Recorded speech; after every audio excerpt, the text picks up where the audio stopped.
Ang pagiging sundalo ay hindi lamang tungkol sa armas, misyon o digmaan. Ito ay kwento ng sakripisyo, ng paglayo sa mga mahal sa buhay at ng matibay na paninindigan para sa bayan.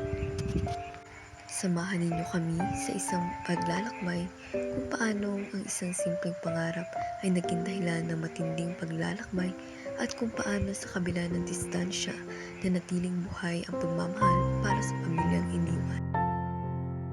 Si Sergeant J. Abilia ay nagmula ring umano sa isang mahirap na pamilya, kung kaya ay nagsumikap siya na abutin ang kaniyang pangarap.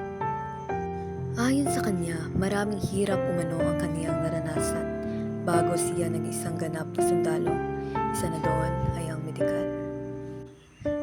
Dagdag niya pa na dapat ay mayroon kang lakas na pisikal at espiritual, dapat din ay buo ang iyong loob bago pasukin ang pagsusundalo.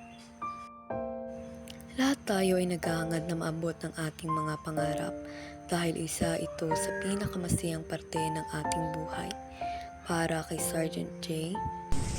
Siyempre, sobrang saya kasi ako ay nasa 20 years in the service na rin.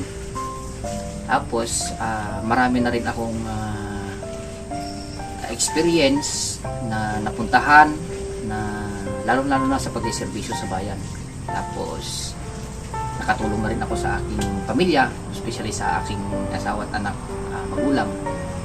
And most especially, masarap ang pakiramdam ng magserbisyo sa inang bayan.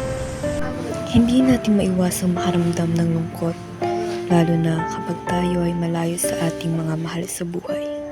Naman, dala ng kalungkutan. Kasi lalo na kung may mga sakit yung anak, magulang. So nandun kayo sa mahirap na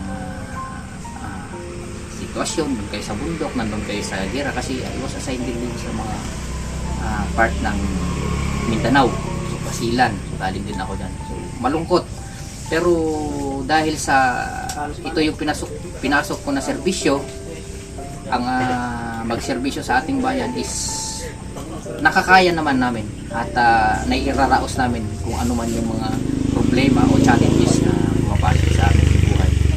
Sa aking pamilya na nasa malayo, lagi kong sinasabi magpakatatag kasi ang buhay ng isang sundalo is laging inuuna yung serbisyo. Lakas, spiritual, sumasama dapat yan. At dapat bago pumasok sa isang pagkasundalo. Sa likod ng uniforme ay isang pusong nangungulila. Sa bawat hakbang may sakripisyong ginagawa. Para sa pangarap, tiniis ang distansya.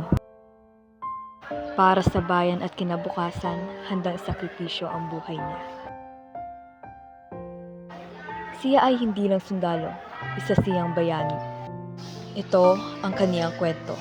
Kwento ng tapang, sakripisyo at pagmamahal.